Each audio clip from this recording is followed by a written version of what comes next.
Guys इस video में बात करेंगे सीडीएसएल के बारे में। लॉन्ग टर्म और शॉर्ट टर्म क्या पॉसिबिलिटीज यहां पर देखने को मिल सकती हैं। एक तो आपको पता ही है कि सीडीएसएल में 1253 फाइनल बेस लाइन थी जिसको रिजेक्शन बनाया है लास्ट वीक के लास्ट सेशन में सीडीएसएल ने। क्या यहां पर अब पॉसिबिलिटी बन सकती है, क्या एक बड़ा फॉल बनने वाला है? मार्केट की कंडीशंस देखते हुए तो कुछ ऐसा ही लगता है, मतलब ऑल ओवर ग्लोब को अगर आप देखोगे तो सिचुएशन कुछ खास अभी तक अच्छी नहीं हुई है।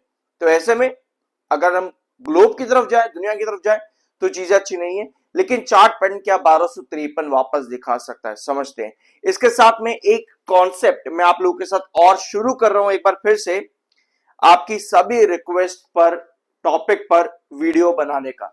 बंधन बैंक, इस पर भी आपका ये वीडियो रहेगा। इस वीडियो में बंधन बैंक के बारे में भी बात करेंगे। तो अगर आपकी भी कोई रिक्वेस्ट है तो आप कमेंट बॉक्स में मेंशन कर सकते हो। शुरुआत करते हैं सीडीएसएल के बारे में।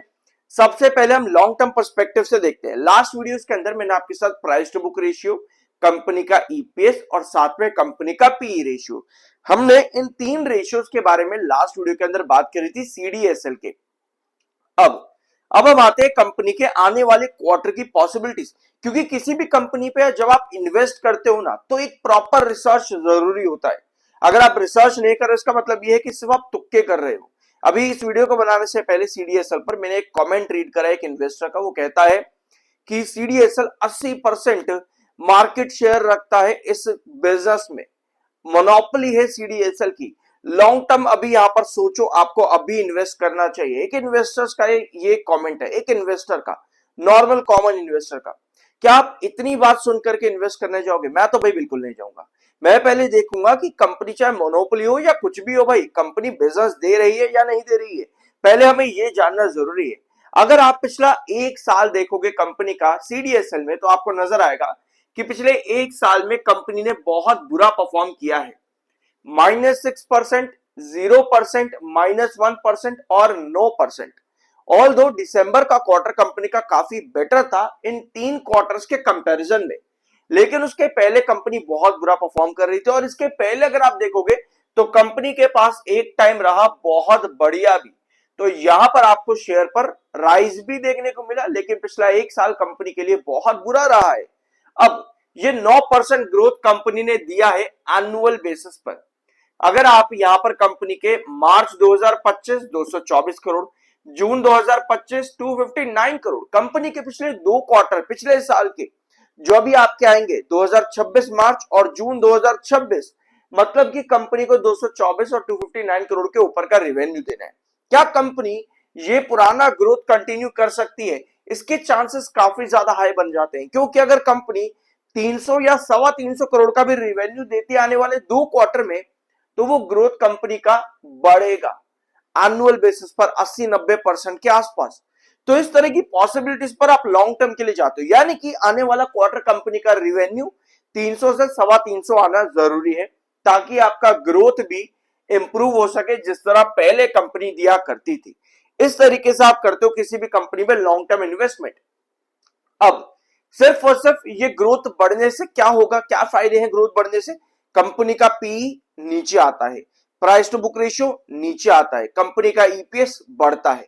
ये तीन रेशियोज किसी भी कंपनी में लॉन्ग टर्म के लिए बहुत ज्यादा जरूरी होते हैं। तो आने वाले दो quarter as a long term investor आपके लिए बहुत ज्यादा जरूरी रहेंगे सीडीएसएल में। अब टेक्निकली 21.1 का एमएफआई है जो कि बुलिश है, 34.7 का आपका आरएसआई है। टेक्निकल्स न्यूट्रल प्लस बुलिश है। अगर आप यहां तक वीडियो में आ गए हो एक प्यारा सा सब्सक्राइब जरूर कर देना। I am NISM certified. ये है सीडीएसएल का लॉन्ग टर्म चार्ट पैटर्न। यहां पर आपको नजर आ रहा है एक तरफा गिरावट, एक तरफा गिरावट आपको नजर आ रही है। ऑल दो एक टाइम था जब स्टॉक ने वेजेस पैटर्न पर काम करने की कोशिश करी, लेकिन वेजेस पैटर्न के बाद बनता है आपका एक साइडवेज पैटर्न जो कि डिसाइसिव मूव देता है कि यहां से नया ब्रेकआउट मिलेगा या नहीं मिलेगा। तो स्टॉक में डिसाइसिव मूव ये बना कि आपको गिरावट मिली। अब इसको कुछ भी कहो कि भाई मार्केट गिरा है, इस वजह से सभी स्टॉक्स गिर गए हैं, तो ये भी गिरा है, इसमें कोई बड़ी बात नहीं हो गई है, कंपनी में कोई खराबी नहीं। कंपनी में खराबी है या नहीं है, मार्केट गिरा है या नहीं गिरी है, अपार्ट फ्रॉम दिस स्टॉक में गिरावट है। और आपको यह समझना है कि 1253 आपका टूट चुका है लास्ट हफ्ते के लास्ट सेशन में। 1253 ये वाला ट्रेंड आपका प्रॉपर रिजेक्शन बन के गया, ऊपर की टेल लंबी थी जो कि सेल ऑफ को इंडिकेट करके गई है। तो ऐसी सिचुएशन पर 1253 अगर कमिंग सेशंस में वापस नहीं आता तो स्टॉक कहीं ना कहीं 1253 से लेकर के आपका 1200 के बीच की रेंज में कंसोलिडेट करता देखने को मिल सकता है। ये कंसोलिडेशन इंपॉर्टेंट इसलिए है क्योंकि स्टॉक ऑलरेडी एक फ्लो दे चुका है डाउन ट्रेंड के अंदर।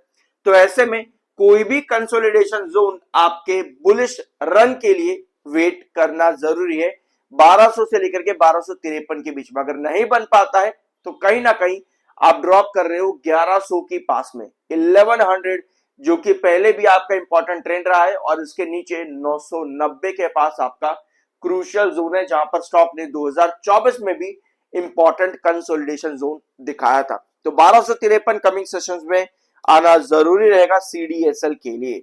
लास्ट सेशन सेलिंग की तरफ कैंडल आपकी प्रॉपर गई है। अब आते हैं आपके रिक्वेस्टेड टॉपिक पर, बंधन बैंक क्या कंपनी की पॉसिबिलिटीज देखने को मिल रही है और इस कंपनी ने कैसा परफॉर्मेंस किया है रिसेंटली।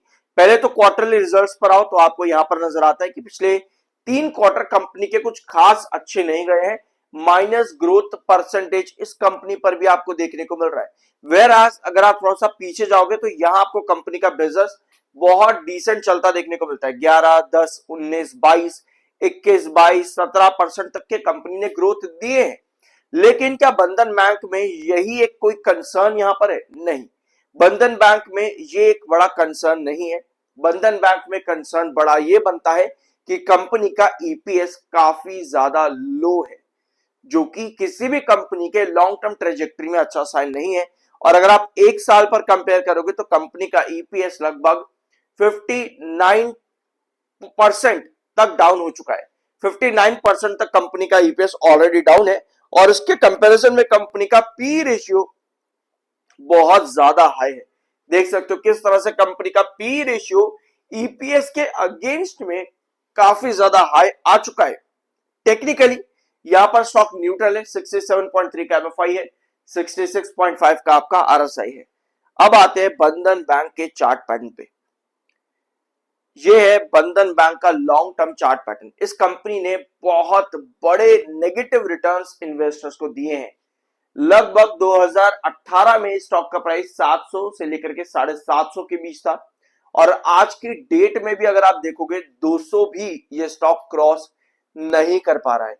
ऑल दो शॉर्ट टर्म में आपको बढ़िया रिटर्न्स इस कंपनी ने जरूर बना बना करके दिए, बार बार गिरावट पर आकर के एक नए ब्रेकआउट की तरफ स्टॉक जाता है।